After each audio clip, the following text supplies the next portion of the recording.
नमस्कार दोस्तों, हमारे चैनल जस्ट इमेजिन में आपका स्वागत है। जरा सोच कर देखिए क्या होता अगर पृथ्वी के पास 2 चंद्रमा हो तो क्या होगा। आज हम इसी विषय को लेकर आए हैं। चलो शुरू करते हैं। पृथ्वी का एक चंद्रमा हमारे जीवन और ग्रह पर गहरा प्रभाव डालता है। अगर पृथ्वी के पास 2 चंद्रमा हो तो इसका असर खगोलीय घटनाओं, पर्यावरण और हमारे जीवन पर बहुत बड़ा होगा। आइए इस पर विस्तार से चर्चा करें। चांद पृथ्वी पर ज्वार भाटा को नियंत्रित करता है। अगर पृथ्वी के पास 2 चंद्रमा हो तो दोनों की गुरुत्वाकर्षण शक्ति समुद्रों पर प्रभाव डालेगी। ज्वार भाटा की तीव्रता, हाई टाइड्स और बढ़ जाएगी। समुद्र में पानी का स्तर बार बार तेजी से ऊपर नीचे होगा। तटीय इलाकों में बाढ़ का खतरा बढ़ जाएगा। 2 चंद्रमा पृथ्वी की धुरी पर अलग अलग दिशाओं में खिंचाव डाल सकते हैं। इससे पृथ्वी की धुरी अस्थिर हो जाएगी, जिससे मौसमों में बड़ा बदलाव आएगा। कुछ क्षेत्र अत्यधिक गर्म हो सकते हैं और कुछ बेहद ठंडे। रात का आकाश पहले से कहीं अधिक रोशन हो जाएगा। दोनों चंद्रमा अलग अलग आकार और फेजेस में दिख सकते हैं। ये खगोलविदों के लिए एक नई चुनौती होगी। कई जीव जंतु जैसे कछुए और पक्षी चांद की रोशनी और ज्वार भाटा पर निर्भर करते हैं। 2 चंद्रमा होने से उनके नेविगेशन और प्रजनन के चक्र में बाधा आ सकती है। समुद्री जीव जो ज्वार भाटा पर निर्भर करते हैं, अनुकूलन में संघर्ष करेंगे। चांद का गुरुत्वाकर्षण पृथ्वी की कक्षा को स्थिर रखता है। 2 चंद्रमा होने से पृथ्वी की कक्षा अस्थिर हो सकती है। इससे दिन और रात की लंबाई बदल सकती है। लंबे समय में पृथ्वी सूर्य के करीब या दूर हो सकती है, जिससे ग्लोबल वार्मिंग या बर्फीला युग आ सकता है।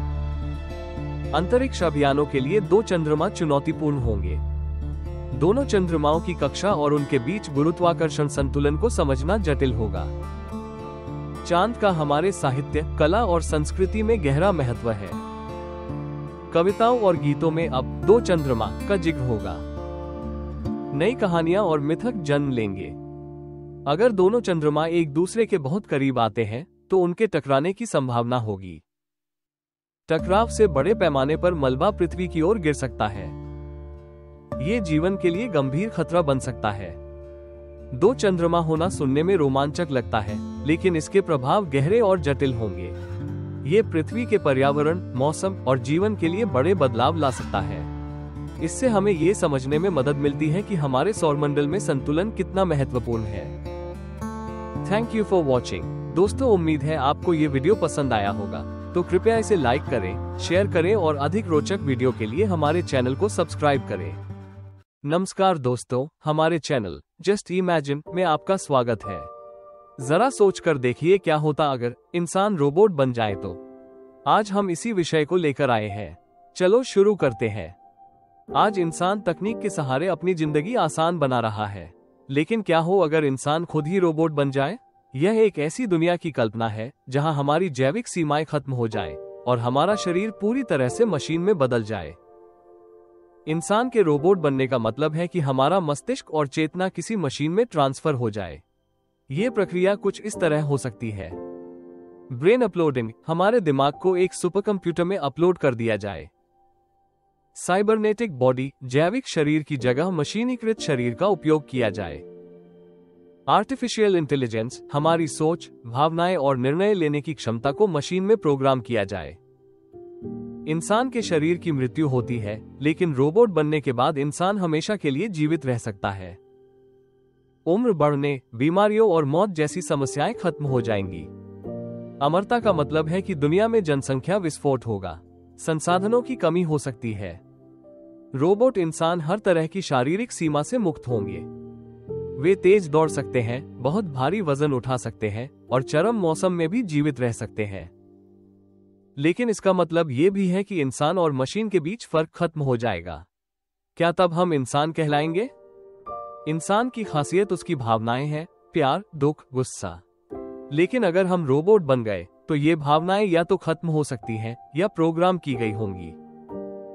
दोस्ती और रिश्तों का असली मतलब बदल जाएगा। क्या प्यार प्रोग्राम किया जा सकता है? रोबोट इंसान कभी थकेंगे नहीं, गलतियां नहीं करेंगे और पूरा दिन काम कर सकते हैं। जो लोग रोबोट बनने का खर्च उठा सकते हैं, वे समाज के सुपर इंसान बन जाएंगे।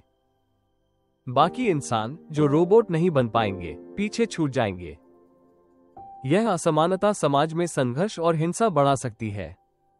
रोबोट इंसानों को खाने, पीने या सोने की जरूरत नहीं होगी। ये पर्यावरण पर से दबाव कम करेगा। लेकिन रोबोट को चलाने के लिए भारी मात्रा में ऊर्जा चाहिए होगी, जिससे पर्यावरण को और भी ज्यादा नुकसान हो सकता है। अगर इंसान रोबोट बन गए तो उनके बीच होने वाले युद्ध कहीं ज्यादा खतरनाक और विनाशकारी हो सकते हैं। क्या रोबोट इंसानों का इस्तेमाल हथियारों के रूप में करेंगे? क्या कोई रोबोट इंसान अपनी प्रोग्रामिंग से आगे जाकर बगावत कर सकता है? आइए रोबोट इंसान के कुछ फायदे और कुछ नुकसान के बारे में सोचते हैं। कोई बीमारी, दर्द या उम्र बढ़ने की समस्या नहीं। शारीरिक और मानसिक क्षमता में असीम वृद्धि। अमरता और स्थिरता। इंसानियत और भावनाओं का अंत। रिश्तों और मानवीय मूल्यों की कमी।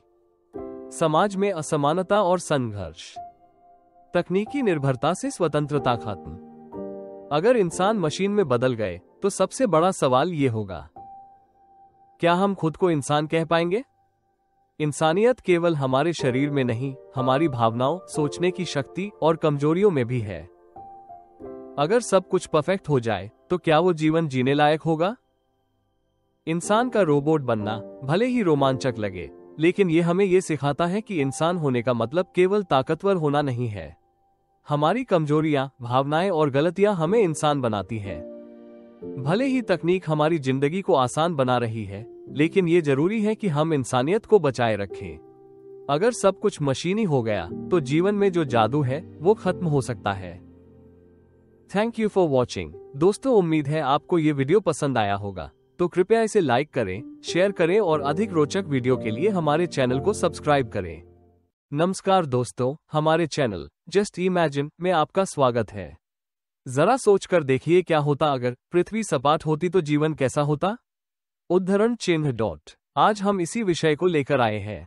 चलो शुरू करते हैं। हम सभी जानते हैं कि पृथ्वी गोलाकार है, लेकिन क्या हो अगर यह सपाट होती? इस सवाल का जवाब देने के लिए हमें भौतिकी, भूगोल और पर्यावरण के सिद्धांतों को पूरी तरह से बदलकर देखना होगा। अगर पृथ्वी सपाट होती तो यह एक बड़ी प्लेट जैसी दिखती।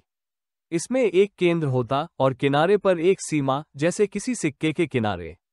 इस स्थिति में गुरुत्वाकर्षण, सूरज की रोशनी, मौसम और जीवन के सारे नियम बदल जाते। गोलाकार पृथ्वी पर गुरुत्वाकर्षण पृथ्वी के केंद्र से सभी दिशाओं में समान रूप से काम करता है। लेकिन सपाट पृथ्वी पर गुरुत्वाकर्षण का असर केंद्र के आसपास सबसे ज्यादा होता और किनारों पर कम। केंद्र के पास लोग सामान्य रूप से चल सकते। किनारे की ओर जाते ही चीजें और लोग फिसलने लगते या गुरुत्वाकर्षण कम महसूस होता। कोई भी वस्तु किनारों तक पहुंचने से पहले लुढ़क सकती। गोल पृथ्वी पर सूरज के चारों ओर घूमने की वजह से दिन और रात होते हैं। लेकिन सपाट पृथ्वी पर सूरज कैसे काम करेगा? अगर सूरज सपाट पृथ्वी के ऊपर घूमता, दिन और रात का पैटर्न पूरी तरह असामान्य होता। सूरज केवल डिस्क के एक हिस्से को रोशन कर पाता, जिससे बाकी हिस्सा हमेशा अंधेरे में रहता। ये स्थिति खेती, वनस्पति और जीवन के लिए बेहद मुश्किल बनाती। अगर सूरज स्थिर होता, पृथ्वी का एक हिस्सा हमेशा जलता रहता और दूसरा हिस्सा हमेशा अंधेरे और बर्फ से ढका रहता। गोलाकार पृथ्वी पर जलवायु और मौसम का निर्माण पृथ्वी की घुमावदार सतह और सूर्य की किरणों के कोण पर निर्भर करता है। लेकिन सपाट पृथ्वी पर मौसम प्रणाली असमान हो जाती। केंद्र के पास बहुत गर्मी होती, जबकि किनारे ठंडे और बर्फीले होते। बारिश, हवाएं और समुद्री धाराएं अजीब और अनियमित हो जाती। गोलाकार पृथ्वी पर पानी का प्रवाह गुरुत्वाकर्षण और पृथ्वी के घूर्णन से नियंत्रित होता है। लेकिन सपाट पृथ्वी पर पानी के लिए गुरुत्वाकर्षण केवल केंद्र की ओर खींचता। समुद्र का पानी केंद्र की ओर इकट्ठा होता और किनारे सूख जाते। सपाट पृथ्वी के किनारों से पानी गिर सकता है। अगर पृथ्वी सपाट होती तो अंतरिक्ष से ये किसी बड़ी प्लेट जैसी दिखती। चंद्रमा और अन्य ग्रह जो गोल है, उनके मुकाबले पृथ्वी का ये स्वरूप बिल्कुल असामान्य लगता। सपाट पृथ्वी पर जीवन लगभग असंभव होता। जीव जंतु और इंसान असमान गुरुत्वाकर्षण और मौसम के कारण जीव जंतु और इंसानों का शरीर इसे सहन नहीं कर पाता। खेती और भोजन, फसलें अजीब जलवायु के कारण उग ही नहीं पाती। सामाजिक संरचना, लोग केवल केंद्र के आसपास रह सकते, जिससे संसाधनों पर दबाव बढ़ता। अगर पृथ्वी सपाट होती तो ये समस्याएं निश्चित होती। गुरुत्वाकर्षण के अनियमित प्रभाव, मौसम और जलवायु में भारी असंतुलन, महासागरों और नदियों का असामान्य प्रवाह, जीवित प्राणियों के लिए कठोर परिस्थितियां। सौभाग्य से पृथ्वी गोलाकार है। ये पृथ्वी का गोल आकार ही है जो जीवन को संभव बनाता है। गोल आकार के कारण गुरुत्वाकर्षण संतुलित रहता है, मौसम प्रणाली सुचारू रहती है और जीवन के लिए जरूरी पर्यावरणीय परिस्थितियां बनी रहती है। अगर पृथ्वी सपाट होती तो शायद इंसान या अन्य जीवन कभी विकसित ही नहीं हो पाता। अगर पृथ्वी सपाट होती तो ये सवाल भले ही काल्पनिक हो, लेकिन ये हमें ये समझने में मदद करता है कि पृथ्वी का गोलाकार होना कितना महत्वपूर्ण है। प्रकृति ने हर चीज को इतनी सूक्ष्मता और संतुलन के साथ बनाया है कि हमें उसकी कद्र करनी चाहिए। Thank you for watching. दोस्तों, उम्मीद है आपको ये वीडियो पसंद आया होगा, तो कृपया इसे लाइक करें, शेयर करें और अधिक रोचक वीडियो के लिए हमारे चैनल को सब्सक्राइब करें। नमस्कार दोस्तों, हमारे चैनल जस्ट इमेजिन में आपका स्वागत है। जरा सोचकर देखिए क्या होगा अगर इंसान उड़ सकें। आज हम इसी विषय को लेकर आए हैं। चलो शुरू करते हैं। कल्पना कीजिए एक ऐसी दुनिया जहां इंसानों के पास पक्षियों की तरह पंख होते और वे आसमान में उड़ सकते। इस अद्भुत और रोमांचकारी शक्ति के साथ हमारी जिंदगी कितनी अलग और अद्भुत हो सकती थी। अगर इंसान उड़ सकते तो आसमान हमारी नई दुनिया बन जाता। बादलों के बीच तैरते हुए सूरज की पहली किरण को छूने का अनुभव अद्भुत होता। पहाड़ों, झरनों और घाटियों को ऊंचाई से देखना मानो प्रकृति की गोद में खुद को खोजने जैसा होता। हर दिन नई जगहों की खोज, नए परिदृश्यों का आनंद और दुनिया को एक अलग नजरिए से देखना संभव हो पाता। उड़ने की शक्ति हमें स्वतंत्रता का एक नया एहसास कराती। जमीनी ट्रैफिक की चिंता किए बिना हम किसी भी दिशा में उड़ सकते थे। काम पर जाने का सफर भी रोमांच से भरा होता। हमें कोई सीमा नहीं रोक पाती और हर व्यक्ति अपनी इच्छानुसार दुनिया की सैर कर सकता था।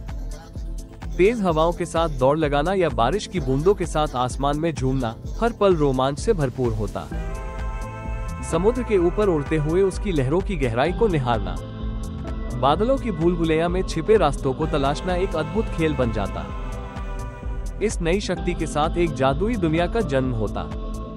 इंसानों के पास अलग अलग रंगों और आकारों के पंख होते जो उनकी भावनाओं और व्यक्तित्व को दर्शाते। कुछ इंसानों के पंख चमकीले होते जो रात में सितारों की तरह जगमगाते। आसमान में रहने वाले रहस्यमय जीव जैसे जादुई ड्रैगन और उड़ने वाले यूनिकॉर्न हमारे साथ दोस्ती करते। लेकिन इस नई दुनिया में रोमांच के साथ साथ चुनौतियां भी होती। आसमान में उड़ने वाले इंसानों को तूफानों और बिजली से बचना पड़ता। हवा में टकराव से बचने के लिए उड़ने के लिए नियम बनाए जाते। हर किसी को उड़ने के लिए ताकत और संतुलन सीखना पड़ता। उड़ने की क्षमता से समाज और संस्कृति भी बदल जाती। घर और इमारतें अब जमीन पर नहीं बल्कि आसमान में तैरते बादलों पर बनती। स्कूल और दफ्तर बादलों के ऊपर स्थित होते। कला और साहित्य में उड़ने की कहानियों और कविताओं का बोलबाला होता। उड़ते हुए प्रेमी आसमान में हाथ पकड़कर उड़ते और तारों के बीच अपने सपनों को साकार करते। दोस्त और परिवार बादलों के ऊपर पिकनिक मनाते। अगर इंसान उड़ सकते तो ये हमारी कल्पना से परे एक जादुई और रोमांचकारी दुनिया होती। उड़ने की यह शक्ति हमें सिखाती कि दुनिया कितनी सुंदर और अनंत है। तो अगर आपके पास उड़ने की शक्ति होती तो आप सबसे पहले कहां जाना चाहते? Thank you for watching. दोस्तों, उम्मीद है आपको ये वीडियो पसंद आया होगा, तो कृपया इसे लाइक करें, शेयर करें और अधिक रोचक वीडियो के लिए हमारे चैनल को सब्सक्राइब करें। नमस्कार दोस्तों, हमारे चैनल जस्ट इमेजिन में आपका स्वागत है।